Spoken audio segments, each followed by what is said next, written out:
রাঁধুনি বাটা দিয়ে কাতলা মাছের ঝোল আমার কিন্তু বেশ ভালো লাগে। নমস্কার বন্ধুরা, আমি শম্পা সরকার শুরু করছি আজকের রেসিপি। প্রথমেই কাতলা মাছগুলোকে নুন হলুদ মাখিয়ে সর্ষের তেলে খুব ভালো করে ভেজে নিতে হবে।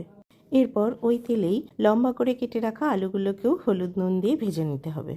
ভাজা আলু তুলে নেওয়ার পর বাকি তেলে রাঁধুনি ফোড়ন দিয়ে কেটে রাখা টমেটোগুলোকে দিয়ে দিতে হবে। টমেটোর মধ্যে নুন দিয়ে দিলে কিছুক্ষণের মধ্যেই টমেটোটা নরম হয়ে যাবে। এরপর দিয়ে দিতে হবে আদা বাটা আর কিছু গুঁড়ো মশলা, যেমন হলুদ গুঁড়ো, লাল লঙ্কার গুঁড়ো আর কাশ্মীরি লাল লঙ্কার গুঁড়ো।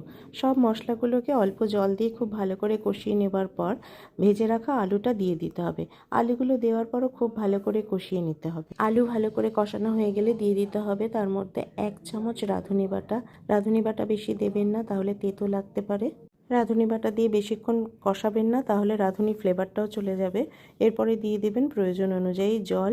এরপর ঝোল ফুটে উঠলে আর আলুগুলো সেদ্ধ হয়ে গেলে দিয়ে দেবেন ভাজা মাছগুলো। শেষে যদি প্রয়োজন হয় আরও একটু নুন দিয়ে দেবেন। ঝোল ভালো করে ফুটে গেলেই কিন্তু রাঁধুনি বাটা দিয়ে কাতলা মাছের ঝোল একদম রেডি। রাঁধুনির ফ্লেভার যারা ভালোবাসেন তাদের কিন্তু এই মাছের ঝোলও অসাধারণ লাগবে খেতে। গরম ভাতে দুর্দান্ত লাগে।